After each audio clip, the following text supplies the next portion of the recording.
Perkenalkan, saya Salsabila Izihar dengan nomor NIM 2502010103333 untuk memenuhi tugas UAS mata kuliah Pasar Lembaga dan Keuangan dari Prodi PJJ Manajemen kelas MJ 212 dengan dosen pengampunya yaitu Ibu Dr. Silvana Syah, SSI, MSI dari Universitas Siber Asia. Nah, pada kesempatan kali ini saya akan mempresentasikan hasil kajian lembaga keuangan yaitu analisis dana pensiun di Indonesia.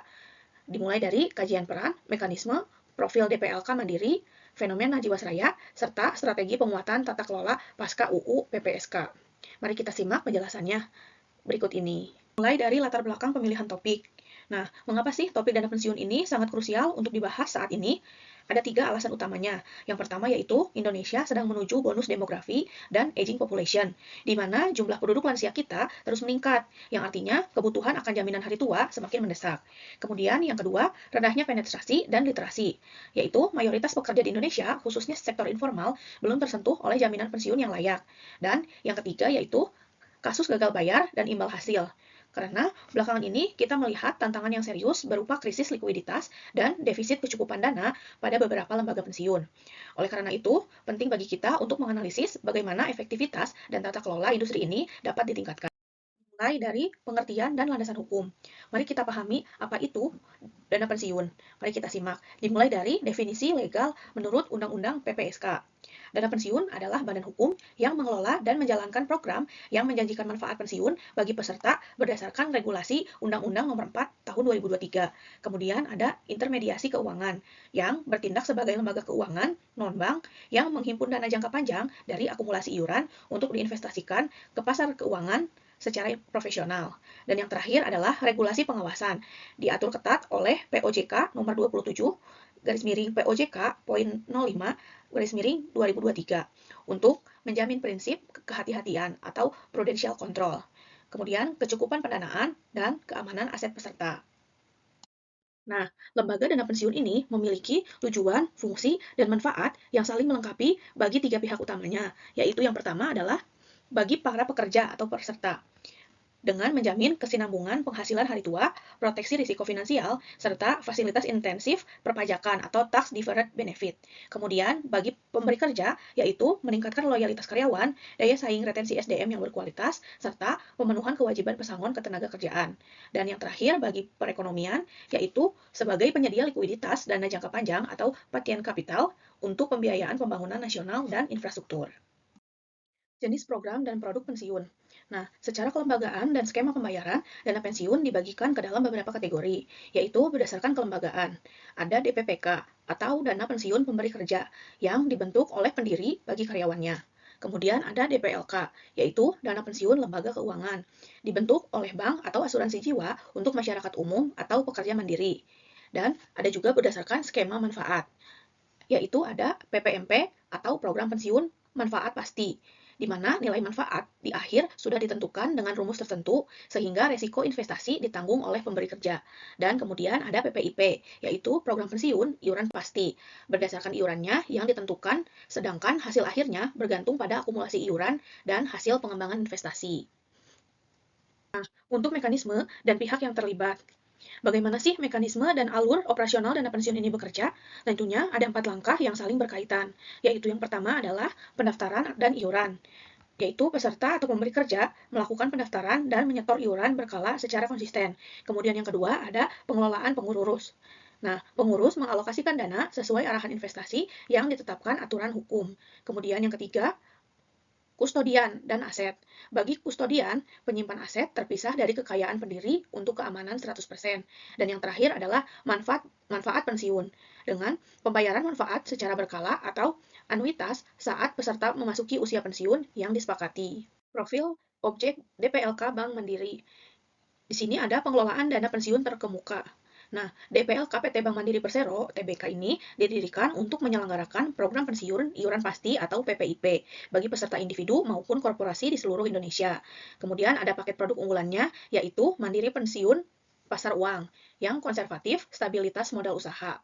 Kemudian ada juga Mandiri Pensiun Pendapatan Tetap, yaitu moderat, fokus obligasi, pemerintah atau korporasi. Kemudian ada mandiri pensiun saham atau campuran.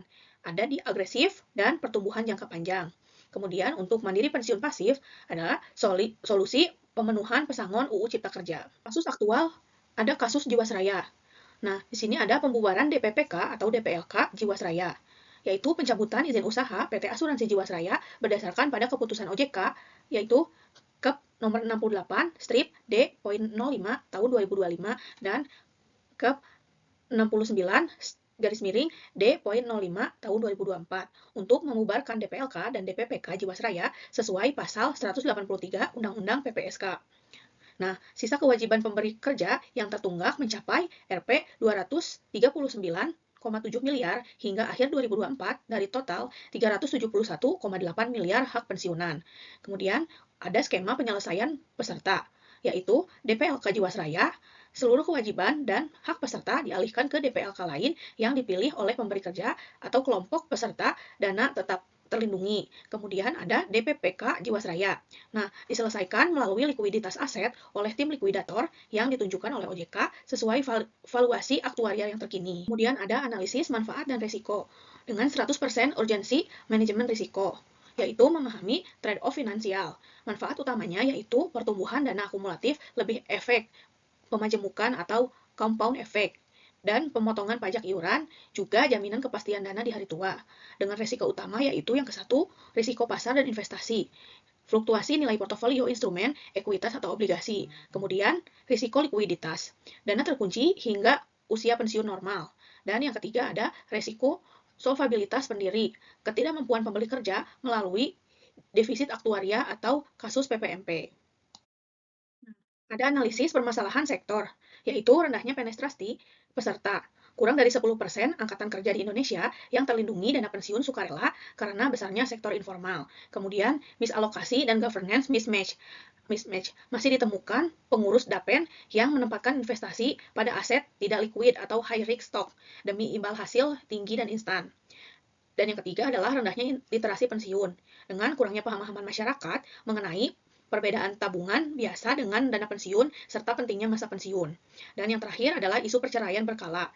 Dari UU PPSK, resistensi sebagai peserta terhadap aturan kewajiban anuitas berkala, yaitu minimal 80% dana dibelikan anuitas, dibanding pencairan lump sumnya. Kemudian ada peran OJK sebagai regulator, yaitu pengawas risk-based supervision. OJK melakukan pemantauan ketat atas rasio kecukupan pendanaan atau RKP dan batas maksimum penempatan investasi pada satu pihak atau BMPP. Kemudian, penegakan hukum dan perlindungan, berwenang melakukan sanksi administratif hingga pembubaran DAPEN yang bermasalah. Yang kedua, menunjukkan tim likuidator dan menguasai pengalihan aset DPLK untuk melindungi hak peserta. Dan yang terakhir, menempatkan fit dan proper test secara rutin bagi pengurus dan dewan pengawas. Kemudian ada solusi dan rekomendasi strategik. Yang pertama ada penguatan GCG dan ALM, yaitu menerapkan prinsip Asset Liability Matching atau ALM yang ketat serta transparansi portofolio real-time guna mencegah praktik investasi berisiko tinggi. Kemudian yang kedua ada digitalisasi inklusif, yaitu mengembangkan aplikasi mobile phone yang terintegrasi seperti Live-in Mandiri untuk mempengaruhi pendaftaran, top-up iuran, dan monitoring saldo secara fleksibel. Dan yang terakhir adalah insentif pajak dan edukasi.